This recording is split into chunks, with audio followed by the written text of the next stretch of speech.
Aloha, I'm Samantha Jackson. Welcome to this presentation on managing technology in the classroom.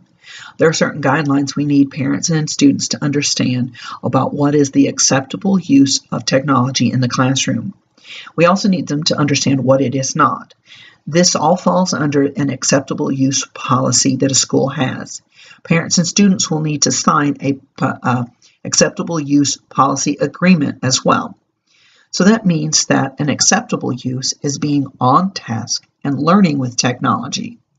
Being off task or using social media, being distracted by technology, is an inappropriate use of technology. Let's talk about digital citizenship. This is something that's going to help students utilize technology effectively. Digital citizenship has four main areas.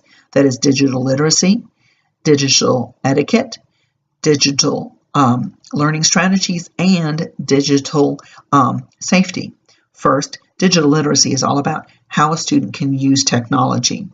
Digital etiquette is all about where a student learns how to behave in a digital environment and reminds them that it's not talking to your friend over a text, but that it is, in fact, a professional environment. Now, a digital learning strategy is important for a student to understand so they can learn that digital citizenship or digital learning strategy is all about learning. Lastly, and most importantly, especially if you have elementary students, digital safety is all about making sure that a student does not become in danger in the future. So, for example, a good way to deal with that is to teach a student to stop, screen shoot, tell, and to talk. That means if a student comes across something or finds himself in a situation, they learn to stop immediately. They understand that they screen shoot what's going on the screen, and they tell a grown-up, that is a parent or a teacher, and that we, the parents and the teachers, talk to the student about what happened, what it means, and what to do next time. Now, let's talk about the future. The future is here now. If you hadn't noticed, everything is so wireless. That means that everything's generally application-driven. It's in the cloud, or it's where we can access it by just getting online. Now, remember, schools are headed to being wireless as well. Does it matter which computer or which device a student uses? Does it matter which operating system they're using? Does it matter whether it's a device from home, or does it matter whether it's a device from school? Not so much anymore, because most applications are now made to apply or integrate with any operating system. So that means that if it's not too old, it should be usable by the student because they can get online. What is important, what does matter, is having that appropriate one-to-one ratio. That is, where a student has a device for themselves. So let's talk about best practices. They're overly general, but learn.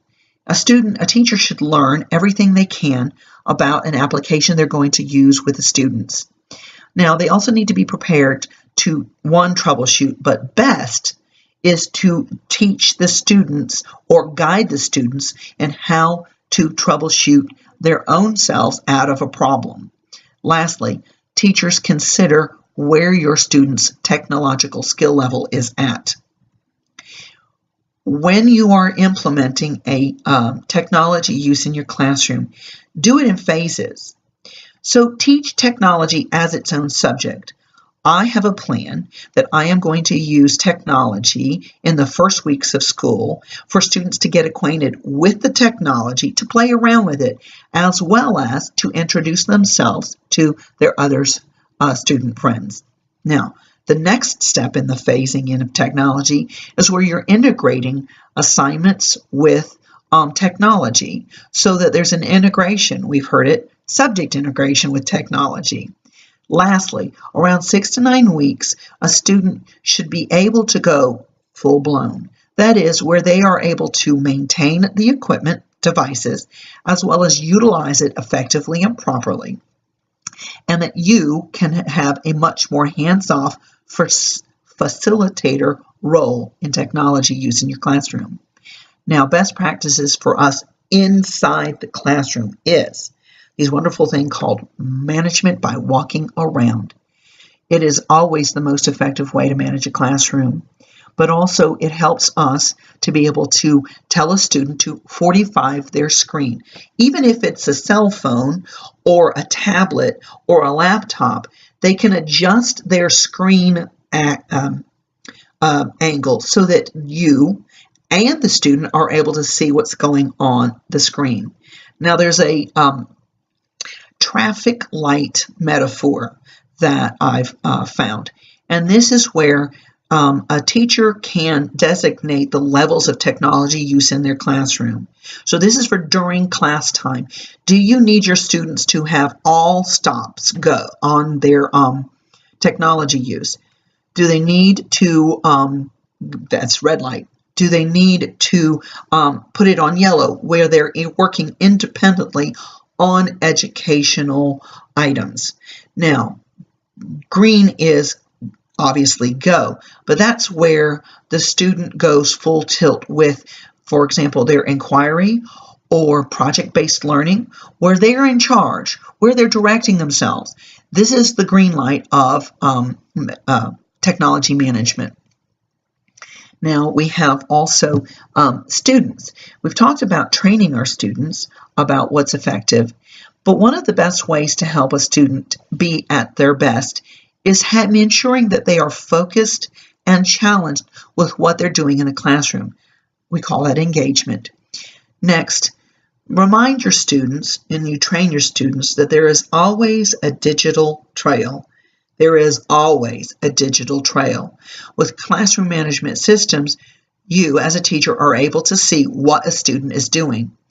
But more importantly, it would help you to see a student who is not participating, and that would indicate a problem. So if a student knows that you can see what they're doing, hopefully that will monitor them themselves, but also you can ascertain if there's a problem. Let's talk about how you're actually going to do procedures in class.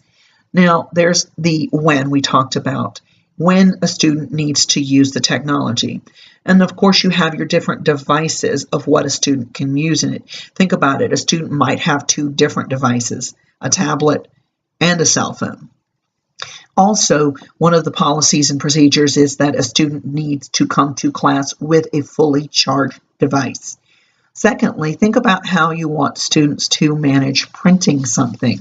Consider the fact that they need to remember that there is the cloud, that, for example, with Google Drive or Microsoft Office, they can save it without having to print it. Also, they need to know that there's the what ifs. What if the Wi-Fi goes down? No time to panic. This is where we as teachers need to have an alternative. And that means we train our student to have an alternative. Now, here's some extras. Augmented reality. This is where you can have any device that's got a camera on it that can be used with augmented reality. Now, augmented reality is not Pokemon Go.